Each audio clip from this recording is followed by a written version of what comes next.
We're here with Mark Normand. Yo. Great comedian, one of my absolute favorites. I think that's why women like tall guys. Just some guy looking at you from your best angle 100% of the time, all day long. That's why you don't hook up with short guys. Just some guy like, geez, look at the triple chin on this broad. Holy hell. Hey. Check out his special, Out to Lunch, on YouTube. Very funny. So many jokes packed within it, often profound. Oh, jeez. Yeah, I know you don't want to hear that, but that's the last thing you want. You don't want to be profound. I don't want to be important. This is the first episode of a series where we bring on artists and we make the thing they are known for together. We peek behind the curtain into the process. Ah, yes, peek. Obviously, it'd be sick if people came on and they were like made their magnum opus right here, but I don't think that is what the beauty of making art is. I think it's cool that it's a process, and that if this sucks, which I don't think it will, but even if it did, I think that is awesome in itself, because it just goes to show that it is a process. Just sit up a little. Oh, sit up. There you go. Have some respect. Tucker is here. He's our side guy. Tucky. Big Tuck. Nip Tuck. I guess before we even start the process of making a bit, I kind of wanted to ask, I guess, how do you start? Like, if you wake up in the morning, you write every day, right? Oh, we're going right in. Yeah. I should write every day. Roy Wood Jr., great comic. He says, when I'm eating dinner, I'm writing. When I'm taking a shower, I'm writing. We call it writing, but writing is this, Writing is really just thinking and trying to figure it out. Like, on the way here, I thought of a bit and I tweeted it, and it's doing pretty well. Half of being creative is just like forcing it out, just trying to squeeze that creative toothpaste. The other half is like, it just pops in. Comics are lazy, so they're like, I'll just wait for the creative faucet to turn on. But I think the good comics have the creative faucet on every now and then and slam down into a piece of paper and just make it happen. I know that some comics write on stage. Is that ever... That's bullshit. That's laziness turned into some trying to sound genius shit. Yeah. It can happen, but if you rely on that, it's going to take you 20 years to write a special. I heard you say on a podcast, like, you treat it like a puzzle, and that's why sometimes people think something's offensive, that you were just like, no, last time I heard a kid, I don't even want to butcher your joke, but like, I haven't heard a kid. Remember how happy-go-lucky we were as kids? Not a care in the world. Maybe run to the car, shotgun. That was like the biggest problem in my life. Shotgun. Yeah, I never see kids doing that anymore. The only time a kid yells it out now is in a classroom. Whoa. And so that for you is just like, shotgun, how can I bring kids nowadays and shotgun? Oh, exactly. School shooter. Connected the word. Shotgun there, there's your joke. And people go, what do you support school shootings? I'm like, no, it's just a word that I used twice. It's so weird. It's so silly. It's like saying, hey, you built that house on an Indian burial ground. You're like, oh, I was just trying to build a house. I didn't know it was this special land. So I took like the Rick Crom Comedy Cellar class. Wow. Yeah. Quit bragging. No, I know, yeah. And I remember like he had like, there was different kinds of jokes and stuff. And, oh yeah. And so do you kind of have like that written down somewhere, like, or just like the... I think it's like it's fundamentals. It's like basketball. I don't think they have the 3-pointer, the dribble, the dunk, the behind the back pass. You just kind of, it's all in there. Like all intuition or instinct. Or, the tools are in there now. It's been so long. You kind of hammer them in. Yeah, like remember you used to play Street Fighter? I'm older than you, but yeah, it was I know the A, B, up, down, left, right, A, B, B, A, whatever it was, and then after a while, it's like, you used to have to like A, B, B, and then after a while, you just kind of get it. Like muscle memory. Muscle memory. Amazing. One of the styles of jokes that I really love when you do, and I noticed a lot in the special, was like, you'll take one thing and compare it, like what does it share in common with this other thing? Yes. So marriage and anal sex, you compare those. I don't know, I feel like a lot of guys look at marriage the way women look at anal. We're both just like, well, we all knew this day was coming. Let's get it over with. I'm not sure it's even natural. Right? Yeah, marriage and anal sex, dicks and guns, how they're in common. Yeah. Because a dick and a gun are very similar. If somebody pulled out either one right now, we'd all be like, whoa, is that meant for me? Jesus Christ. Well, you notice a similarity, then you go, that's kind of funny that this is the same as this, and we're scared of both. You whip one out in a grocery store, it's scary. Everybody's going to start screaming. And it could be a big gun, could be a little gun, and then I think the ending was, I'm circumcised, so I'm sawed off. For some reason, it hits a funny bone of like, yeah, that is like that, and when your brain makes the connection with you, they're laughing. As David Tell says, it's a joke bag. Comparisons are great because jokes are so hard to write because you have to make them. You have to create a joke out of thin air. But the comparison is like, now I got two things to bounce off of. So at least there's two objects, gun and dick, that I can play with. Right. Playing with a dick. It's easier almost. It's almost cheating because you're like, all right, I got these two things. I don't have to just go into the world and find that magic punchline or that magic twist. I can use these two. One of your bits was, what's that Jewish dating app? I met a nice girl in that Jewish app. What's that Jewish app called? The Jewish one? What's the Jewish app? Not the other one. PayPal. Yeah. And that's it. That's like your one-liner. Big hit joke. Like, why did you decide that's the joke? Why didn't you peel that onion further? You know what I mean? Ooh, yeah, I'm not a good peeler. That's you've hit a chink or a gook in my armor there. I'm not a good. You're a great peeler. From I'm not a great peeler. Like, you got your Gary Gulmans or Brian Regan who can just mine. Jim Gaffigan will just take ketchup and do 12 minutes on ketchup. I get my ketchup joke and I get out. But that takes me so long, and I feel like that PayPal thing got such a good hit. I look at my act like trail mix. Bear with me here. You got your peanut, your cashew, M&M, your whatever the hell raisin thing. Everybody wants the M&M. But you got to spread them out, and that's an M&M. It just hits so good that and I'm out. Do you like? These are my notes. Yeah, that's terrifying. I know. Yeah, You tweeted a joke. You said it's doing well. Yeah. Define well on Twitter. For me, if it's doing well, that means I'm getting more retweets than it's been out many minutes. So if it's at 10 minutes, it's been out 10 minutes and it's got 14 retweets, I'm doing good because I'm beating the minutes. Yeah. If it doesn't crush on Twitter, I can see like, oh, people are responding to this, there's something resonating. Yeah. So I could probably take this to the stage. So I'm actually kind of open micing. So when people are like, nice tweet, dickless, this is not funny, I'm like, I know, I'm working it out, you idiot. I'm not using Twitter as my fucking tableau for my masterpiece. I'm using it to see if people dig it. Maybe it's an amazing joke, but the wrong people saw it in that amount of time. You know what Yeah, there's that. That has happened before. Sometimes I'll search like my name plus camera and just be like, what jokes have I written in like 2015? And I'm like, oh, that's a great idea, but I had like 11 followers and it didn't catch on. Yeah. I'll copy paste it, put it on my shit now, and it gets like 100 retweets. And I'm like, okay, so you got to go back to old stuff. You got to go back to old notebooks. You got to go back to old sets and listen to them. You got to go back to old tweets. There's gold in there, and maybe you didn't have the skills to hone it then, and now you do. Are you organized with your note taking and your? No, it's a fucking monstrosity here. Ugh, can't even get it out of my pocket. It's such a just one shit thing. show. Oh wow. Yeah, these are all joke ideas. Probably 1 or 2% of this is It just working. It just says Barbie. That's a new bit about Barbie. That's it. This is the pink one. I've made it pink because this one is my key. These are all jokes that are working. This is the new hour. Okay. And the rest of this is just shit I wrote down. These are all Corona jokes, as you can see. Corona. So there's not even like bullet points or like things to elaborate on or. Those are the bullet points, yeah. But I wrote the joke so I know, okay, that's the Kanye joke. That's the school means schools are closed, which sucks for parents, but it's good for me because now I can drive by them again. Great, I love that one. It's a fun quickie, Yeah. you know, and it's topical, and the parents enjoy it. Yeah. The kids don't like it. It's special. How do you end up committing that to memory, especially when you have as many jokes in that hour as you do? Well, I put out to lunch in May, and that was like, I was running that hour for years, and it was getting embarrassing. I'd go to Denver, and they're like, we heard this hour last year. You know, we like you, but... Do something else. Yeah, we've seen this shit, which is the problem with jokes, you know. A fucking Led Zeppelin can play Stairway to Heaven in 2040, and everybody will cheer. You know, but this, you gotta have new shit. If I'm being honest, this is like a killer 34 minutes. I need it to be an hour. We're building. And so how long does it take from a joke's inception, such as a tweet or just the general idea, before it's like you usually feel that it's like this joke is ready for? Each one is different. Like, that PayPal thing, I thought of that, you know, while shitting. I tried it, it killed, and it was just in. But that's like a gift from Allah. That's so rare.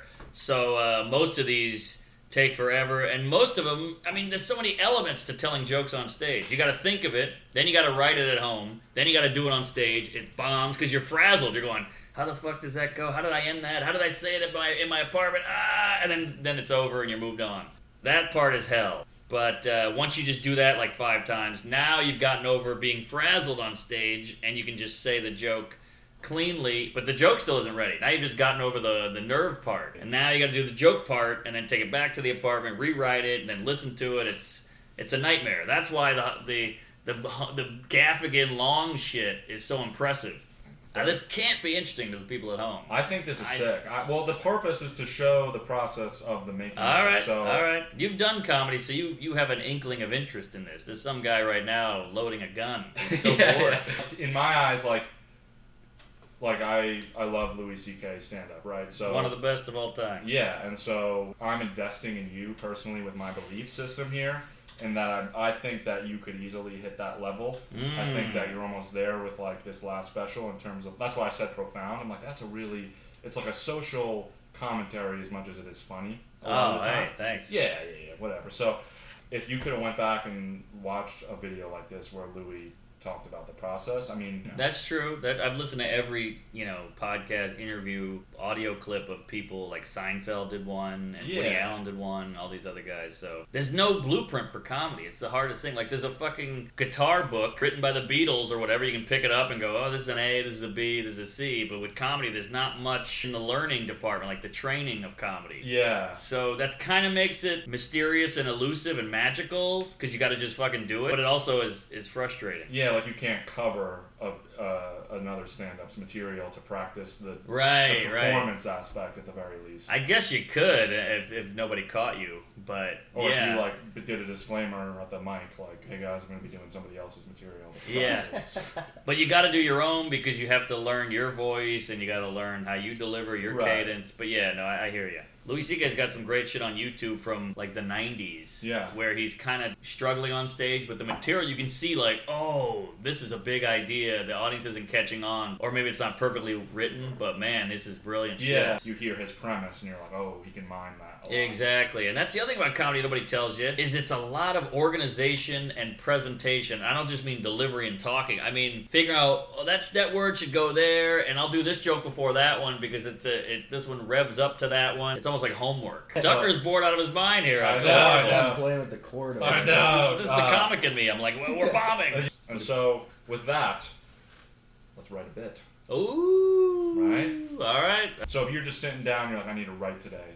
Yeah. What do you do? That's a good question. I mean, in the old days, when you're starting out, you're like, all right, computer screen. What's funny about a computer screen? Because it's just in front of you. But I think after a while, you start gathering funny thoughts. And then you write those funny thoughts down, and you take those to the lab or your bedroom or wherever you're going to write. And then you just start going through each one. When you get sick of one of the thoughts, one of the premises, as we call it, you move on to the next one, and then maybe you go back to the other one, and then go back and back and back. And I like to walk and talk. I think pacing brings out more creativity in you. If anybody caught me in my apartment, I'd look like a fucking asshole because I'm holding a hairbrush and my boxer's going, I'll tell you Uber, huh? And all this shit. And it looks so bad, but I've created tons of hours of stand-up doing that. I know I look like an idiot, but just keep doing it.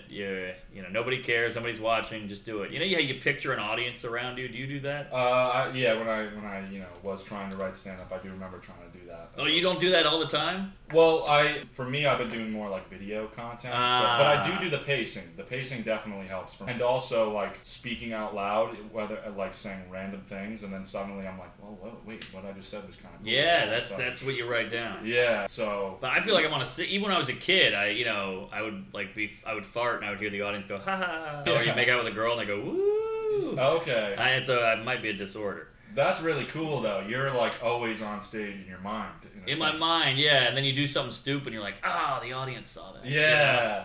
Like you trip on the sidewalk and you're like, no, the audience is probably going, look at this idiot. That's almost like schizophrenic in a way. Like Truman Show-esque paranoia. Maybe, yeah. I'm aware that it's not there, obviously, but it definitely affects me. It's pretty sad. All right, so we can't. Sorry, my parents weren't around. I had to make my own fun. I got a ton of DMs from like these dweebs in Cleveland going, hey, how do you get over stage fright? What's the trick? And like everybody thinks there's a trick to this and a shortcut to that, but I was terrified. I was terrified for the first 3 years, but the more you do it, the more it goes away. Now I can go, no, that works. Fuck you. You suck. But before I'd be like, mommy. Your just brain's going, yeah. So now I'm at least aware when it's my fault or when they just suck. The audience can really dictate to the success of the joke. Oh yeah, that's why young comics, like these open mics, are brutal and it's hell, and you can really get not much work done because there's not a real gauge there. Do you think people fall back on that? Like, it's just the audience? Yes, good call. You got to take some responsibility. That's a big problem with comics, and I'm secretly glad so many comics have this problem because there's not that many good ones. Yeah. But everybody even in our culture now, everybody's blaming everything. It's because I'm a woman. It's because I'm white. It's because I'm black. It's because I'm gay. And you're like, yeah, but you also suck. Yeah, you're gay, but you still suck at what you do. Right. You can suck and be gay, but like, wow, that works. Even if it is, those are the breaks. Like a lot of white guys, like, they're not hiring white people right now. It sucks. And they're like, yeah, it sucks, but like, you got to make it work. Like, the breaks are the breaks, and we can bitch about them all day. And I agree, it sucks, but like, you still got to make it work. And that's with any group, how hard was it for black people, I'm sure, to get on stage in the 70s or 60s? They had to go to the Chitlin circuit and go all these like black rooms only and shit, which is horrible. But so many of them did it, and we got these great comics out of it, like Flip Wilson and Moms Mabley and Pryor and Cosby, all this shit. So, yeah, accountability. So you gotta just be brutally honest with yourself. You can't just blame everything, and you can't just make up a thing. Like, yeah, I'm 5'4", but I'm tall. You can't just do that. And so, and listen to sets. That'll fucking wake you up. Are they laughing or are they not laughing? I used to book 2 shows before COVID.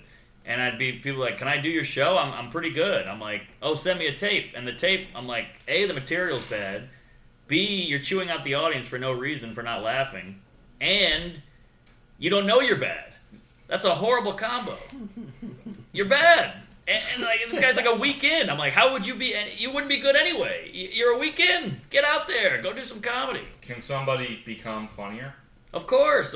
Yeah. I always heard all these stories about how Chris Rock sucked for years and then just got good. He just worked himself into getting good. It's like understanding that puzzle. Or yes. building that muscle memory. Completely. I think the best combo is the puzzle and like a naturally funny person. Yeah, it's good to know that you don't have to have the it factor necessarily. Yes, completely. And a lot of those guys or girls are in writer's room.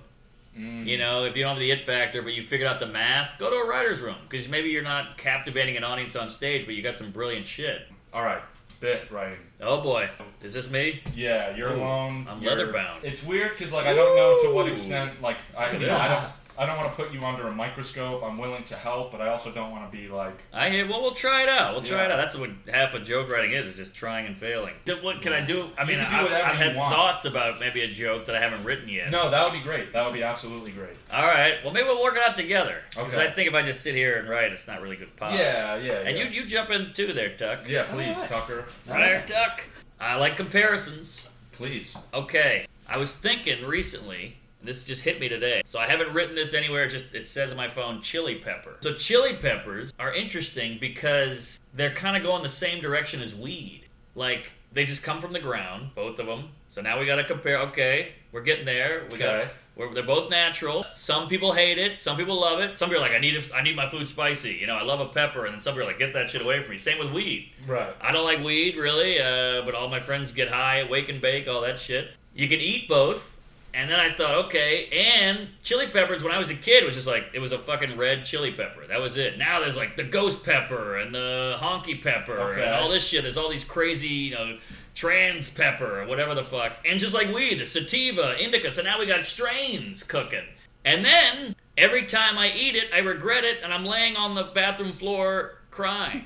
Yeah. So that's the ending. That would be the ending. Yeah. Okay. So you have the end. Yeah, well, maybe. We'll see if it works. And that's really what it comes down. That's what it comes down. I haven't tried this. I haven't written this out or anything. But this is an idea I've had. I'm not always the laugh out loud kind of guy. Me neither. I was even nervous for today because I'm like, I don't want him to tell something great, and I'm like, no, I get it. Yeah. Okay. And then I don't know. Do they make your eyes red? Peppers? Not really, right? Maybe. Yeah, we need some we need to bridge the gap. Parallels. Yeah. I see. Tucker, you got anything that they hold in common? I don't know. It's hard. There's a lot more like independent hot sauce kind of things going on. There's like a lot of these weed startups going on. Oh yeah, there you go. Like, hot sauce. It's like a drug dealer, a hot sauce guy, and they always have funny names like Tubbs or some shit. Is there a CBD version of peppers? Ooh, now we're cooking. Is there a CBD? What would be that? Like a mild hot sauce? Like a green pepper? Or like Yeah, oh, like a bell pepper. Mm, Yeah, it doesn't have spice, but it's still a pepper. yeah. That's interesting. Okay. Okay. All right, how about this? The craziest ones are from, like, weird places. You know, like, this is that Chilean shit, you know? And that could be either one, you know? Yeah. How about this guy? I grew up in New Orleans. Mm-hmm. I had a friend who would carry hot sauce on him. Like, he had it in his jacket, and he'd be like, oh, we go out to eat. And it's almost like the weed guy who's like, you know, I gotta have my own weed on me. See, there's a lot here. I think we Yeah. got something here. But here's the tragedy. We could come up with this whole elaborate thing, work on parallels for hours, write it down, have charts going, blueprints, laser pointers, and it could bomb for 10 years straight. And that's the risk you take. Tomorrow, you're gonna be in Jersey City. Yeah, You'll I'll work try in it. Yeah, I'll try it. I mean, it could be horrible, but I'll try it. And that'll be awesome.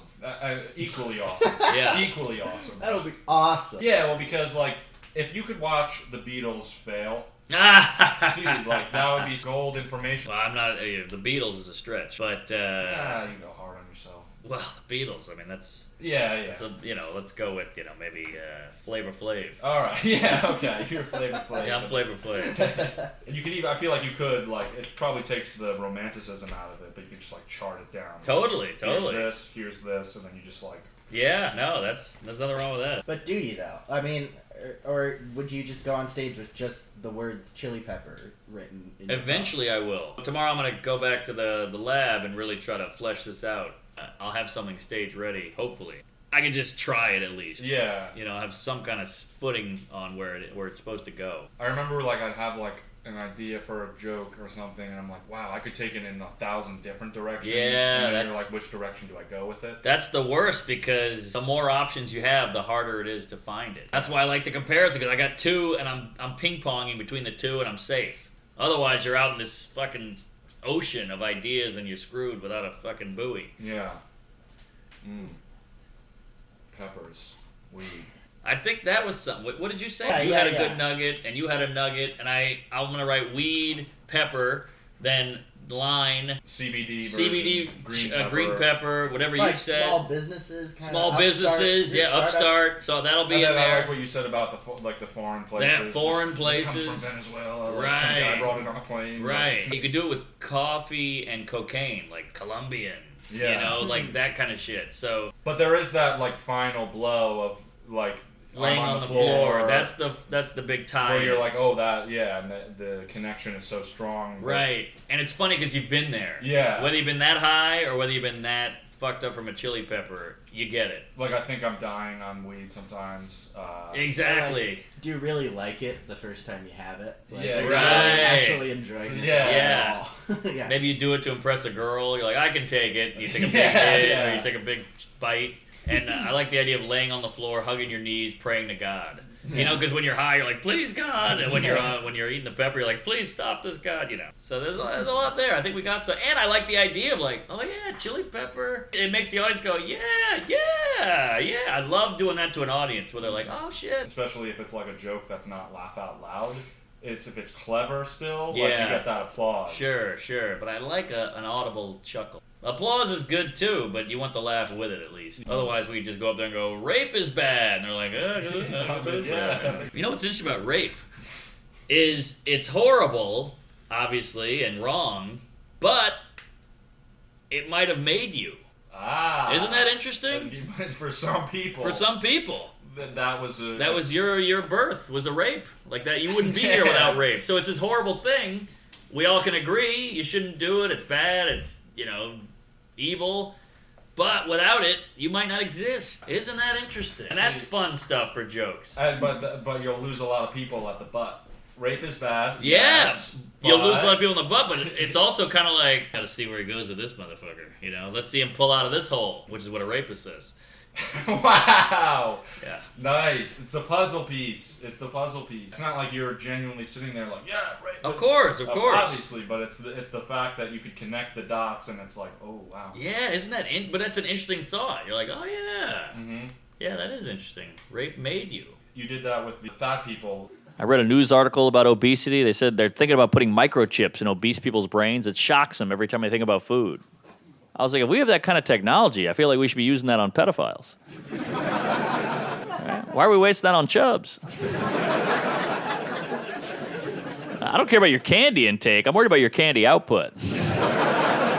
it's that same kind of like, oh, where's he going with it? Yeah. And I think when you dig that hole super deep and you manage to get out. Oh, everybody's on board with that. I love that. I think they're relieved and funny. You know, that's my favorite. That bit still gets some pushback, and I'm saying we should put shock collars on pedophiles. Why are you mad at me? Yeah. Like, what, you just hearing pedophiles and like, what the fuck's wrong with you? Yeah, I saw you tweeted about Greta Thunberg. Yeah. Thunberg, and they were like, oh, you can't joke about kids. I'm like, what world can you joke about kids? I know, right? Plus, she's inserting herself into popular culture. Yeah. Like, I commend her, obviously, but you're going to be joked about. If you're Martin Luther Yeah. King, you're going to be joked about. Exactly. And I don't even remember the joke, but it wasn't like fuck her. It was just like she was in the joke. It was, you said warm days in November, or something like Greta Thunberg must have like a bittersweet relationship. Yeah. Something along those lines. With a hot day in the winter. Yeah. Because it's a beautiful day. Because you're like, man, it's beautiful out, but shit, I'm supposed to hate this. Yeah. You know, it goes against brand. So it's really a joke about that more than a kid. It's comedy is like the one place where you can say things that you shouldn't. You know. And I guess that's why people attack it. Well, that was the other thing.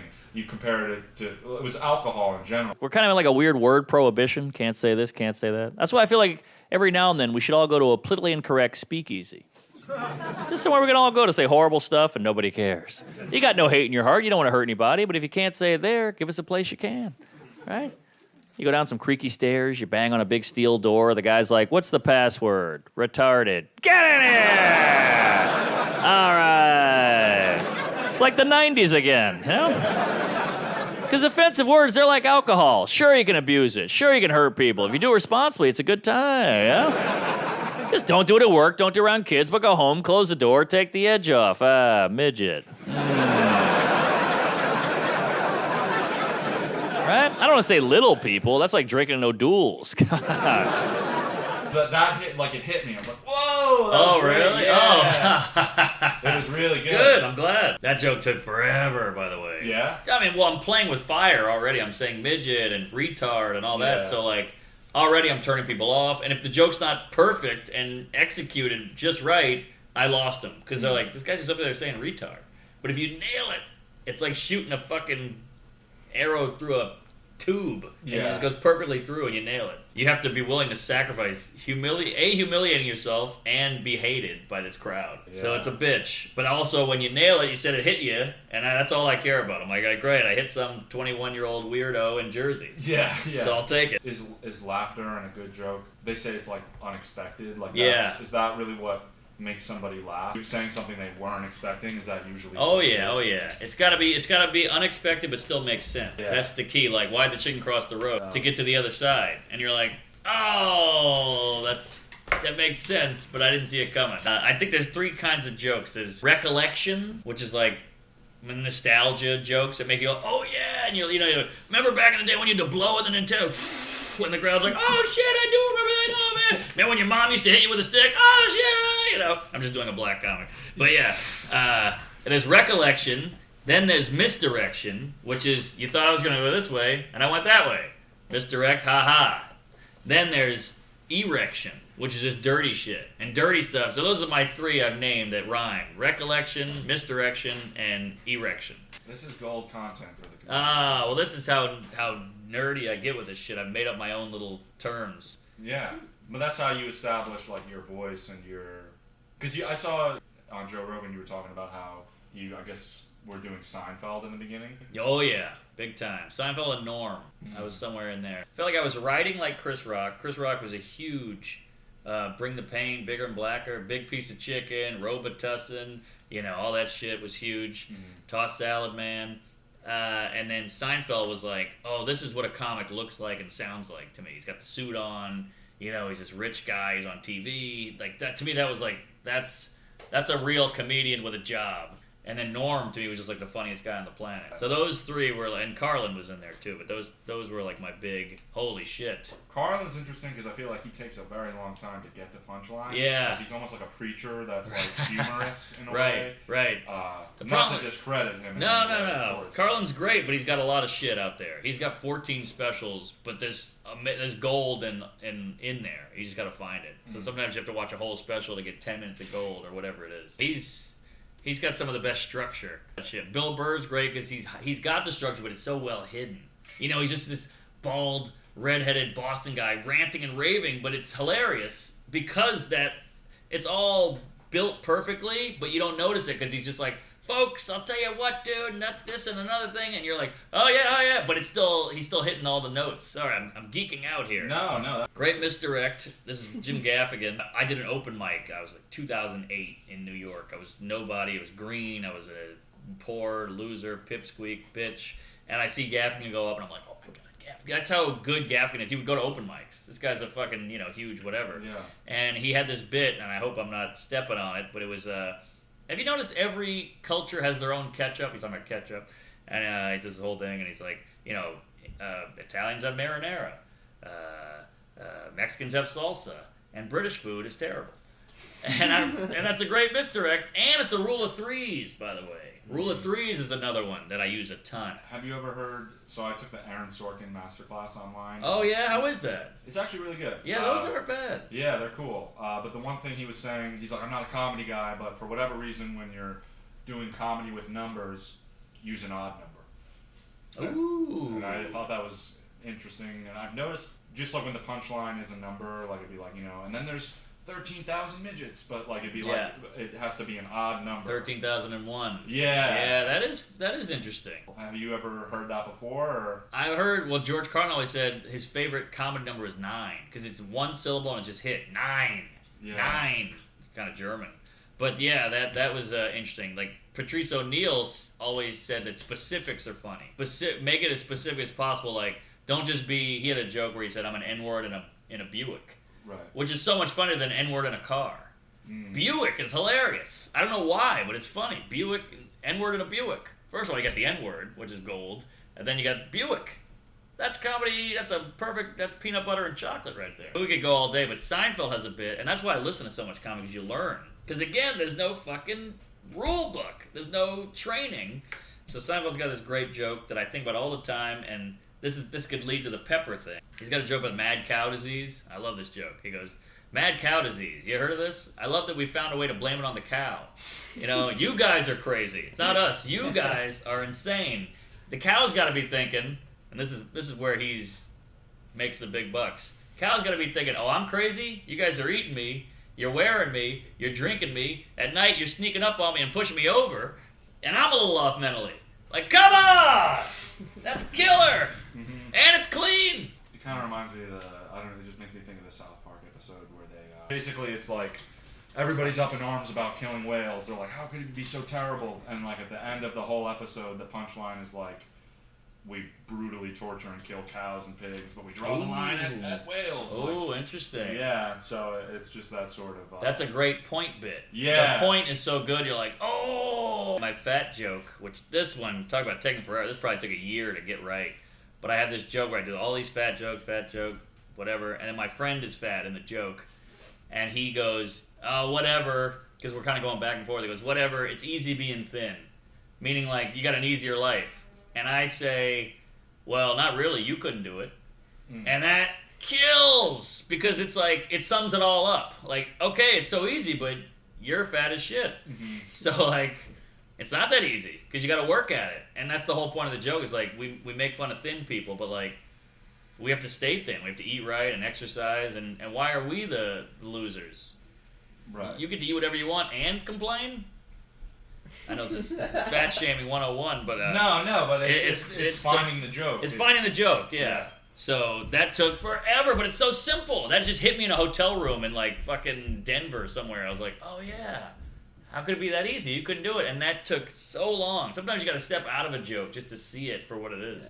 Damn. That's comedy. You really got to sit with comedy. That's the problem. Everybody's putting a special out every 10 minutes, and that's fine. Get the money, I guess, but like, it's like a crock pot, like. If you let it stew for 20 minutes, yeah, it'll be tender. But if you let it stew for 4 days, that shit's going to be falling off the bone and melting in your mouth.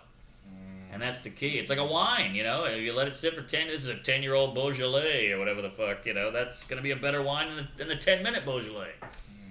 But everybody wants that Beaujolais ASAP. That's why I've invited you here, to show the process, to show that it's like, maybe people will be like, this pepper joke, what? This is a joke? And then it's like, no, but it's gotta... It's gonna be a joke. Yeah. That's why these queefs on Twitter who give me shit. They go, this sucks. There's nothing here. You're a comedian. You do this for a living. You come guzzling Nazi. Blah, blah, blah. And I'm like, yeah, but give it time, you fat douche. Takes time. You have that joke raider. That's not you, is it? Hate the joke raider. Really? Yeah. What What a retweet the cunt. guy. I know. I mean... Look, I hate the guy, he's a dweeb, but the joke's on him. You gotta sit there and stare at my Twitter all day or get a ping every time I tweet. Like, have at it, dickless. I don't care. Do you look at his ratings ever? I have to, because he gets it in, like, within 4 seconds of me sending the joke. So I'm like... Who is this? It's What called is this? Mark Norman Joke Raider. He's got my avatar, he's got my name in there, it's crazy. There was at a time, there was a Mark Norman Joke Raider. Yeah, that guy I like. Yeah, because he was like... He would like defend you too. Yeah. And look, I'm not mad at the guy. He can do whatever the fuck he wants. I'm just saying it's a little annoying because you're like, I'm trying to work out here, man. Don't just grade me off my first attempt. Yeah. You know, it's like but- being at the gym and they're like, you're fat. It's like, that's why I'm... That's why I'm here, fucker. I'm trying to work it out. So you tweeted, I just saw a KKK member at a Wawa. He should be at a Sheetz. Great joke. Thanks. It only got 47, I think, because it involves the KKK. 8.3 is the Mark Norman Joke Raider, and Mark Norman Joke Raider gave that an 8.5 rate. Well, I had a joke today that I think is a 10, Yeah. and I don't say that often, and I wonder what he gave that one. I notice he's real quiet on the killer jokes. He's quick to pipe up on a mediocre, but I rarely see him. You might know the guy. I might. Could be me. Could be Tucker. Is it? It's not, I Oh, promise. jeez. Damn. Any more chili connections? Just so we do get some of that. We've peeled the onion. We've peeled some chili, yeah. Yeah. That even sounds like a drug dealer chili, or I'm chilling. There's almost chili. You chill on weed. Yeah, now I'm reaching. If you need to get the bad shit out just so you can keep digging. Yeah, that's what I'm glad to hear you say that because there's a batting average, and so Yeah. if you're 1 in 10, well then you better be swinging 1,000 times. And Totally. I mean, it's like looking at a cake in an oven that you just put the cake batter in, and somebody's going, "This cake sucks." You're like, I know, but you got to give it a day to Yeah. whatever a cake takes. So for me, like I've been doing the TikTok stuff, right? And like I've run ideas by friends, and they'll be like, and then that thing does really well. all of a Exactly, sudden. I'm exactly. Like, gotta trust my instincts. Trust the little bit. gut. And there are jokes that will bomb many times where you're like, I know there's some here. And if you just keep tinkering, you just find the right angle. Or go that way with it, go this way with it. But you're close. If it hit you as funny, there's something there. Maybe you just can't find it. I almost want to any bits you want to run by Mark and see, like that you've had in the past that you're just like. Even a premise. Like- I'll take a premise. The I premises got to some me are the most premises. fun. The premises are fun, right? The premise is the fun part because the bit is just math. Like the punchline is a lot of math. But you got to find the bit first. Yeah. That's why a lot of times people will fight over a bit. Like if you go, hey, I thought of this funny thing about Sapporo. And I go, yeah, this. And it's funny. And then I go, can I have that? And you should get it because you thought of the premise. Right. I wouldn't have come up with the premise or the punchline without your premise. That's interesting. So That's it's my thought. Yeah, it's really the inciting factor there. Yeah. You had to come up with this random funny idea out of thin air. All of my bits are so stupid. Like they're not. Like I wrote mood cock ring. Oh, that's a fun That's tweet. funny because, like, how many moods would you expect to be having in that? That's funny. That's why it's funny. Is your cock ever angry? I guess it is. It's a good play on words, though. My niece, like, whenever she comes over, I like want to post her to Instagram and stuff. And I'm like commodifying this baby, like, because I'm like, oh look, I'm good with kids, and like I post her and I throw her to the side, but I couldn't really figure out. Oh, that's interesting. Yeah. You're using the kid for content. Yeah, essentially. If you had a baby just for the content. Ah, you know, like yeah. you and a girl were like, look, we need some followers. Let's fucking raise this kid, and then we use the money. Yeah, probably. We use the money we make from the content to raise the baby. And then what happens if the content is failing? Then you gotta kill it. Yeah, exactly. Kill the baby. And then we'll get a TV show because they'll do a documentary. about There it, you so go. This was a cool premise. I think you'd appreciate it. All right. Facebook is like a refrigerator for parents to post their kids' stuff. So Ooh, it's I like the that. modern day refrigerator. I like that. Um, No, that's something there. uh, The only difference is refrigerator actually had some standards.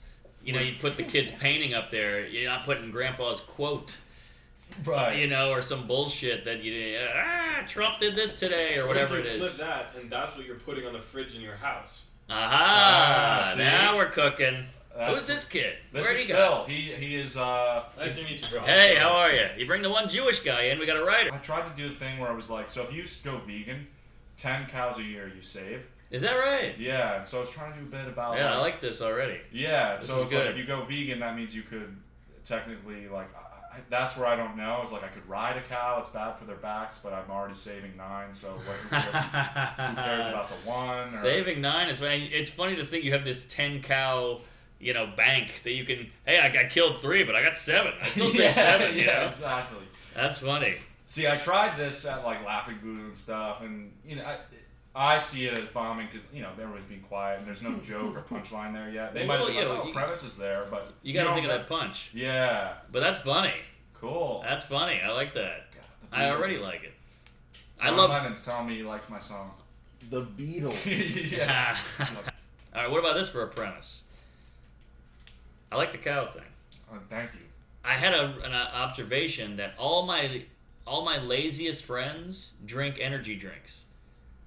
You know what I mean? I'm like, you don't do shit all day. You're drinking a Monster. Yeah. Why do you need energy? Yeah. You're sitting around. You're fucking worthless. I don't know where to go with it, but I tweeted it and it did pretty well. But I think there's something there. It's the nugget. I think it's like, what else do they do that is hypocritical of their lifestyle? Yeah, maybe. Yeah, or you maybe. could go with the energy drink still. Right. I think that's where it comes from before, where we were like, you can have 1,000 different ways to go. Exactly. And, like, figure out the. That's why it's hard. And then there's a joke where you could call them a monster, you know. Or Yeah, something like that. They're chugging Red Bull, they're chugging Monster, they're That's chugging what I wanted to Rockstar. ask you. Because I love like double entendres and stuff. You had like, I think, 2 or you had like one that was like a triple entendre, and then the double entendre. I don't care about your candy intake. I'm worried about your candy output. Priorities, people. Eat all the cupcakes you want. Just don't touch Little Debbie.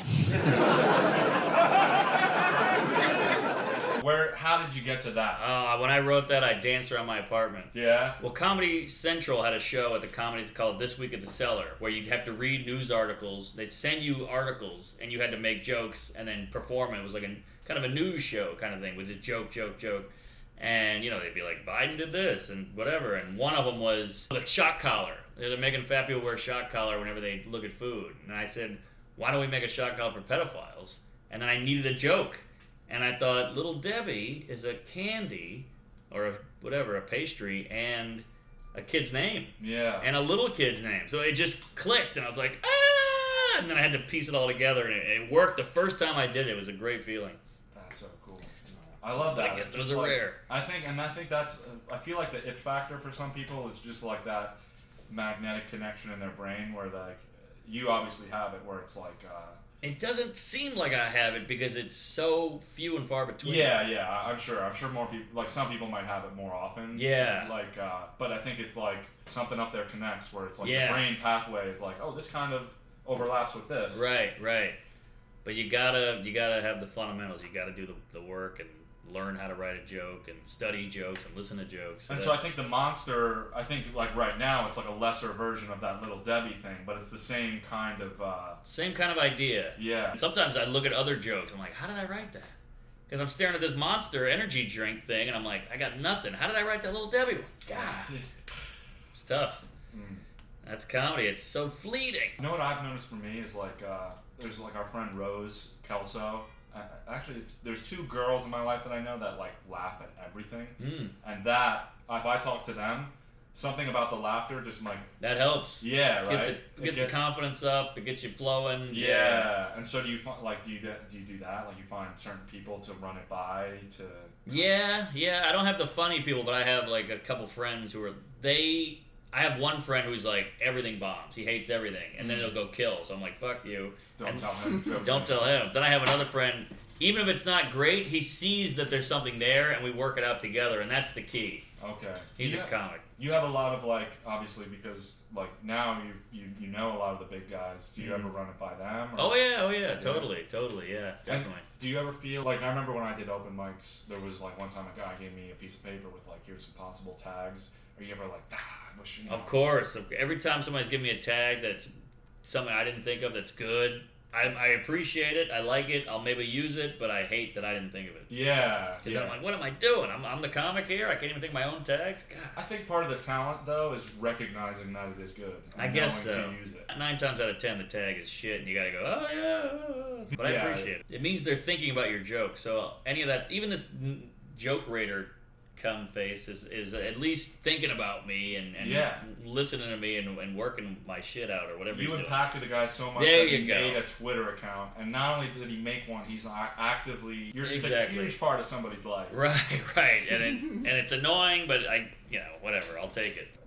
So one time I did that comedy class, like I said, and so I remember what we'd do is every week we'd go up with like a bit we wrote, and I wrote this bit that I somehow realized right before going up was like just super like a Louis C.K. bit that I had seen. Do you ever? All the time. You're like you All the realize it was something you've heard, Yeah. and now how do you deal? Like do you ever realize it too late or? The worst is when you flesh it out and it's working, and somebody's like, "Hey, that's a Geraldo bit," and you're like, it's because it's so hard to come up with a new bit that when you get one, it's like, Yeah. it's gold, it's treasure, and then you got to give it away and just lose it. Yeah. You got to drop it. That makes me feel better though. It's not like uncommon that you. No, all the time. I mean, there's so many ideas out there. We're all walking, eating breakfast, taking showers, petting a dog, fucking a lady. There's so many common interactions that's gonna happen. So, I mean, that's why we like top comments on YouTube. A lot of the time, it's like we feel what that guy said. Exactly. Top comment. Good name for a podcast. What was the other one before we were rolling? Save it. Save it. Save I it. like save it. Yeah. Somebody had that fucking. It's called the law of averages. Have you heard of this? Schultz was talking about this. You go to a restaurant and you go, "What is the most popular dish?" And they go, "The pad thai." You go, "Give me that."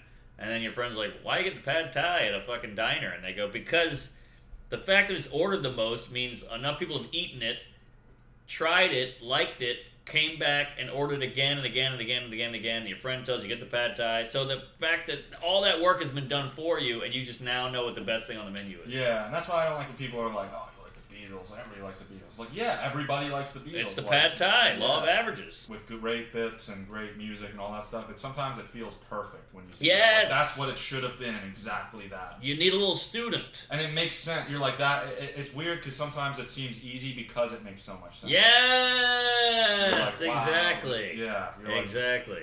They make it look easy. And nobody wants to believe it, and nobody wants to admit it, but all that greatness came from practice, running it, failing it, trying it, tweaking it. Kobe was always like, I was in the fucking court before anybody left, and then he showed up, we played all day, then they would leave, and I would stay on the court. Mhm. And then everybody watches him in the game, and they go, gee, this guy's amazing. I was like, no, he just fucking worked the hardest. Yeah. I always think that's interesting too. Like, there's probably of the 7 billion people that exist out there, if everybody started doing stand up tomorrow, like, there's gonna be some people that are like above anything we've ever seen. Yeah, of course. But just not. They don't know that they should do that. You know, like. Totally. Yeah, I know. Isn't that crazy? And also, I think, like, the piano. The piano was invented in, I don't know what the fuck year, 1300. It's a ballpark. Give that a goog there, Tuck. Come on. All right. Come on. Yeah, come on. Get those fingers moving. But yeah. What, that it hasn't changed? Or? Well, no. Like, you got Mozart, you got Beethoven, these virtuosos, savants of the piano. 1700.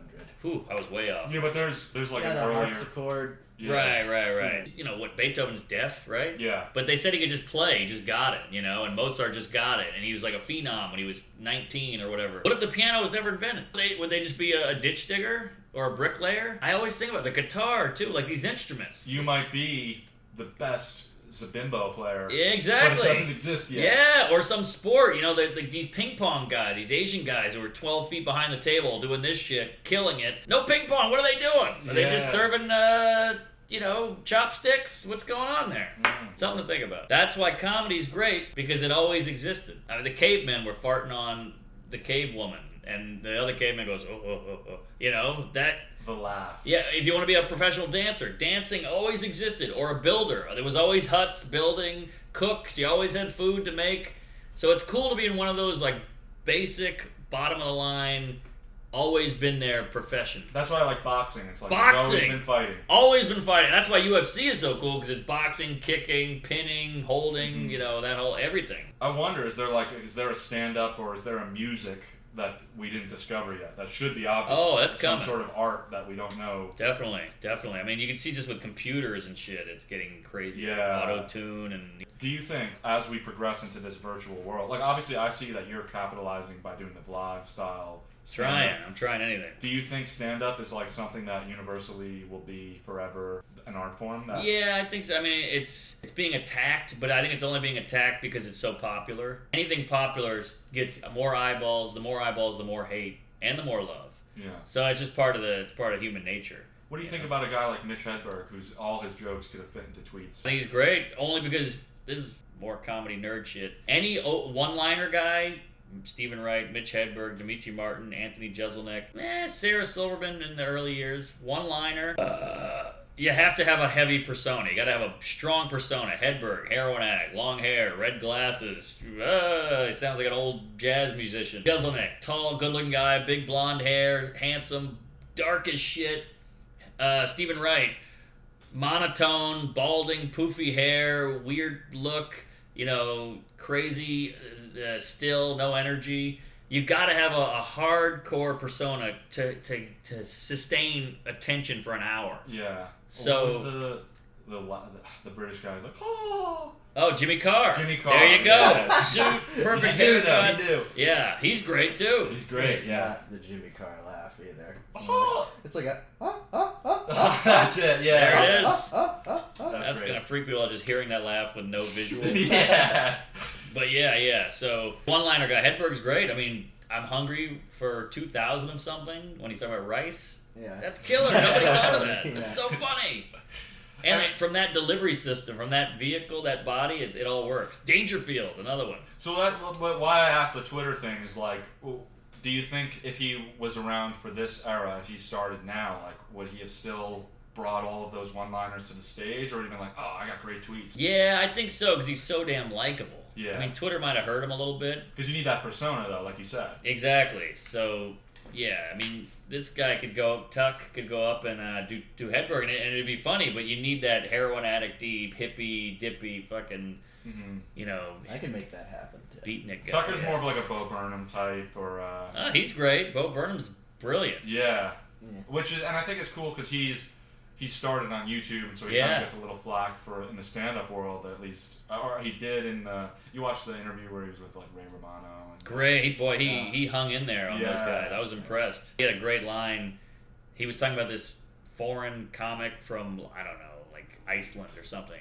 Abstract guy, and he said his whole thing is he has a black sock. And Mark Maron goes, already I don't like him. And he goes, alright, it's a white sock.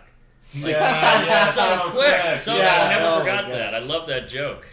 Yeah, that is it. But also, I mean, it just takes so much like ice in your veins to like have Mark Maron, this big comedy guy, be like, I don't like him, and you have to just stay in the pocket and go, all right, let me think of something funny. It's a white sock. I feel it's like- pretty good. I almost feel like, I could never know, but I feel like in the moment when he said it, it's a black sock. I wonder if he already had that.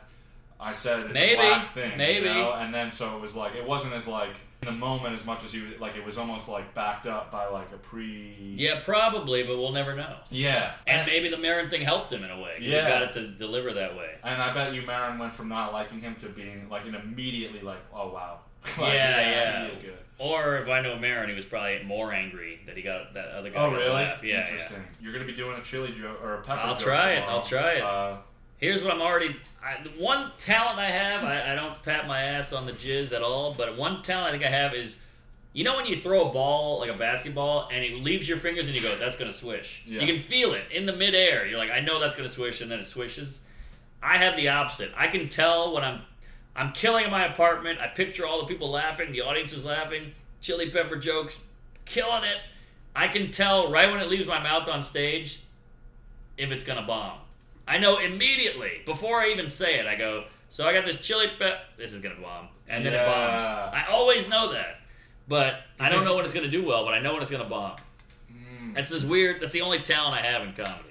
I know what you mean. Like it's like you can just feel the energy that you're kind of omitting from your face. Not just that, but I think in like the rush of being on stage and the people staring at you, my brain is working so fast that I'm like, I've already done all the comedy math, every comedy experience, every minute of comedy I've absorbed.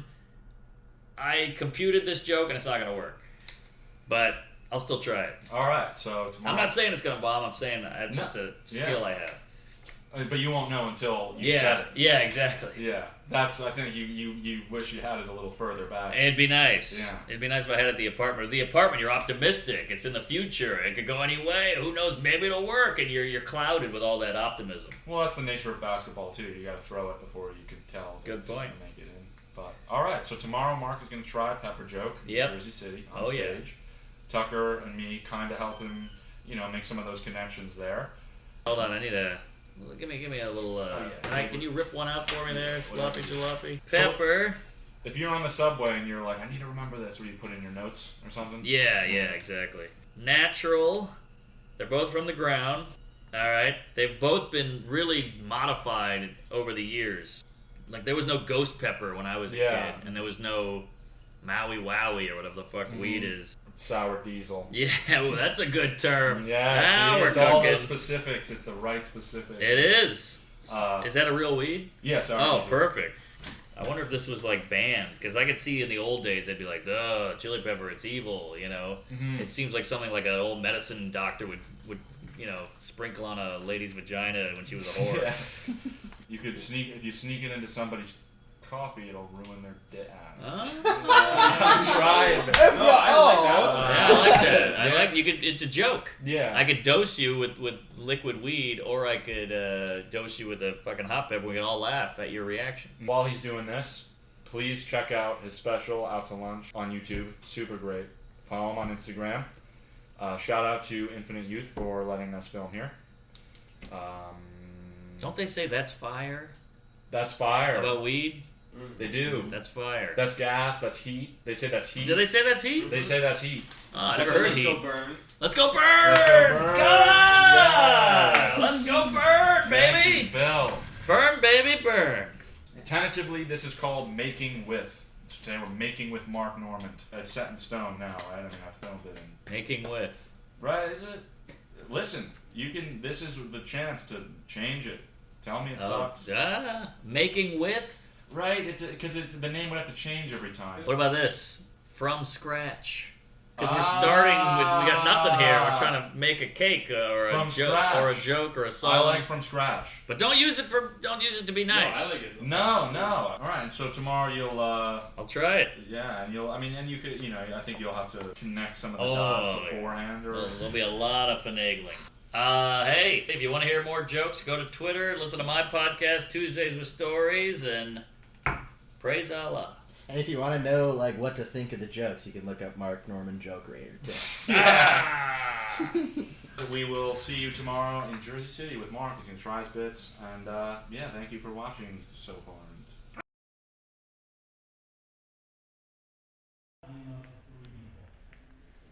All right.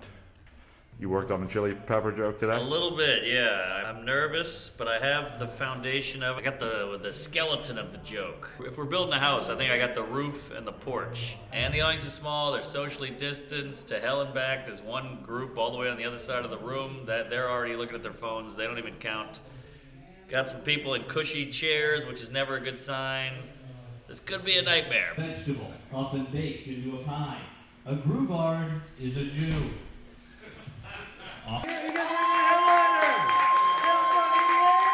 It's hilarious. He's been on the Tonight Show, Joe Rogan's podcast, Comedy Central. I mean, he's absolutely hilarious. You're gonna love him. Please welcome to the stage, Mark Normand. Good to be here. Cool place. Pretty spooky driving in, huh? Speaking of spooky, how about this lighting? Jesus Christ. What are we at a Cub Scout camping trip? I'm telling a ghost story, and then the Scoutmaster diddled me. I got a badge. Yeah, weird times, huh? This feels like some Westworld comedy show shit. This feels like an alternate reality. There's a moose head here, sir. You guys were the old guys in the Muppets. I don't know what's going on. This is fake. All right. I check the news every day. It kills me. I feel bad for some guy who wakes up in a coma, like today. He's got to flip on the TV. He's like, oh, there's a Tyson fight. News on Rudy Giuliani. Saved by the Bell reboot. He's like, all right, I woke up in the mid-90s. Cool. Let's watch Jeopardy. Oh, I know. He died. I didn't kill him. Yeah, it's got to be tough. You know, you got to wear that mask out there. I saw a Muslim woman not wearing a face covering. I was like, man, she is really going to get yelled at by a couple different groups. All right. See, I thought that would do worse than the Trebek thing, but apparently that one is still a sore wound. All right. Don't mean to hurt the Trebek. Big fan. I'd love to kiss that little stash. Two things I'm into now is weed and spicy peppers. You know? Boy, those have come a long way, haven't they? They're kind of similar. They've gone like the same trajectory. You know, they're both like started out normal, not a big deal. Now they're like genetically modified. They got all these crazy strands like fucking Purple Nurple and Maui Wowie. And the guys who sell it are always very eccentric. And every time I eat one, I'm laying on the floor, hugging my knees, praying to God. All right. New joke. That did pretty well. That was terrifying. Oh, that was brutal. They're so far away. The guy wouldn't stop making drinks and just that with the everybody's so spread out. It's the opposite of comedy. And I get it. It's a pandemic, but it's hard. I was throwing lobs out there. Just every joke was a message in a bottle. Like, I don't know if that's going to come back. That's a million miles away. How'd you feel about the pepper joke? Pepper joke did pretty good. Especially in that condition, the pepper joke did pretty good. Yeah. I got it out real shaky. It was a little rough, but I think the idea is strong enough that it held together with some duct tape and gum. The punchline connected, and over time we'll get laughs throughout. A good sign that it already got a couple chuckles, even in that situation. That was tough. So the COVID, it's hurting the black people in New York. Like, black people got hit really hard, which shocks me because black people are so strong. They usually handle illness well. I mean, look at Magic Johnson, he's still going. Hell, he beat Kobe. All right. Unlike him, that joke landed. Oh my God, we love Kobe. You guys smoke dope? Yeah. Weed is tight. Weed is tight? All right. That sounds like an undercover cop trying to sound cool. Oh. Weed is tight. It's lit. I'm not a cop. Weed's gotten crazy. It's got like, when I was a kid, it was like, stems and seeds, and you got a headache, and it wasn't that good. But like, weed and chili peppers are the two things that have really blown up. They're so advanced now. Weed and chili peppers have had the same trajectory. Like they're both from the earth, but they've been genetically modified. There's all these crazy strains. Anytime you meet somebody who grows their own, they're always very eccentric. Anytime I eat one, I lay on the floor in the bathroom holding my knees crying. Okay. I'll take it. These guys, are you guys high? Oh, he's high. Yeah, he is. Well, I get it. You gotta get high when your dad hates that you're gay. All right. We're having fun. And being retarded. Thank you. Have a good night. Comedy.